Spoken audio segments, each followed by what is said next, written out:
Froggy's First Kiss by Jonathan London.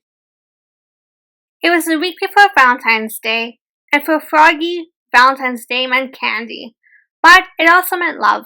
At school, Froggy's mind wandered. "Froggy," called his teacher, Miss Witherspoon. "What?"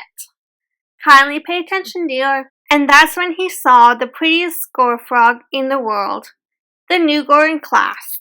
Her name was Froggelina, and when she smiled at him, his insides got all soft and wiggly, like he had caterpillars for breakfast. "Froggy," called his teacher. "What?"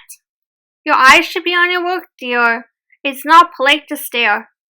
"Oops," said Froggy. At recess, Froggelina smiled at him through the monkey bars. He was hanging upside down, and when he saw her, he fell smack on his head. Bonk! At lunch, Froggelina sat beside him. She smiled and opened her lunchbox. "I have a treat for you, Froggy. Close your eyes." And she gave him a big, juicy apple. After lunch, Froggy and Froggelina played tetherball together. Froggelina rounded up, socked the ball, but Froggy was so busy gazing into her eyes, the ball hit him in the head, bonk, and knocked him down. At lunch the next day, Froggelina smiled and opened her lunchbox.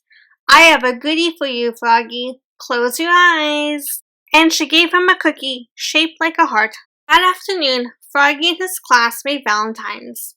They cut hearts out of paper, some big, some little, some red, some pink. And on just one, Froggy wrote, "I love you." He didn't want any of his classmates to see, especially Froggelina, so he wrote under his desk. "Froggy," called Miss Witherspoon. "What?" "Please work at your seat, dear, and don't make such a mess." When Froggy stood up, he hit his head on his desk. Bonk! And everyone laughed, especially Froggelina. At lunch the next day, Froggelina sat beside him again. She smiled and opened her lunchbox. "I have a surprise for you, Froggy. Close your eyes." And what do you think she gave him? A big, juicy kiss. Smack on his cheek. "Blah!" screamed Froggy, looking more red in the face than green. Froggy grabbed his lunchbox and flopped away. Flop, flop, flop. His tummy felt so weird he couldn't eat his lunch, not even dessert. On the bus home after school, everyone teased him, even Max, his best friend. They sang, "Froggy has a girlfriend, Froggy has a girlfriend." "No, I don't," cried Froggy. When the bus stopped, he flopped all the way home. Flop, flop, flop. But his heart felt heavy. Was it love? Was it hunger?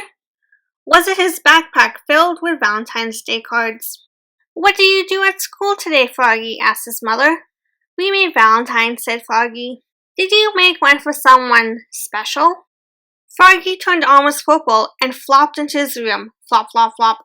But the next morning on Valentine's Day, Froggy served his mother breakfast in bed and said, "Mom, that someone special is you." And he gave his mother the big heart with the "I love you." And his mother gave Froggy a whole bunch of kisses. Candy kisses.